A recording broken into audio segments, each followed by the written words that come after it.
Hi friends, ఈ రోజు మనమైతే తిరుమల మినీ బ్లాగ్ చూడబోతున్నాం. సో మా వదిన అయితే రతికా గారికి నామం చక్కగా పెట్టేశారు. సో తను కూడా చాలా బాగుందన్నారు. సో ఇక జర్నీ అయితే స్టార్ట్ చేసేసాం. అలా కబుర్లు చెప్పుకుంటూ మెట్లెక్కేసాం. కొంచెం దూరం వెళ్ళగానే మా వదినకి అయితే ఛార్జింగ్ పాపం ఫుల్ నీళ్ళు అయిపోయింది. అలాగే మాకు కూడా మాజా ఇచ్చింది, తను మాజా తీసుకుంది. పాపం మా వదిన పరిస్థితి చూడండి. అలాగే ఇక్కడ గాలిగోపురం దగ్గర అయితే క్లైమేట్ చాలా బాగుంది. గాలిగోపురం దాటిన వెంటనే వాన కూడా పడింది.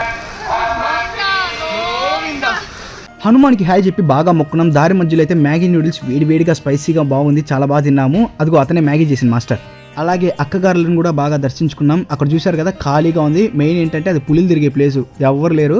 అది చూసిన వెంటనే రతికా గారి రియాక్షన్ చూడండి. గోవింద గోవింద అన్నారు పాపం. మొత్తానికి మోకాళ్ళ మెట్ల దగ్గరికి వచ్చేసాం. ఫైనల్గా టాస్క్ అయితే కంప్లీట్ అయిపోయింది.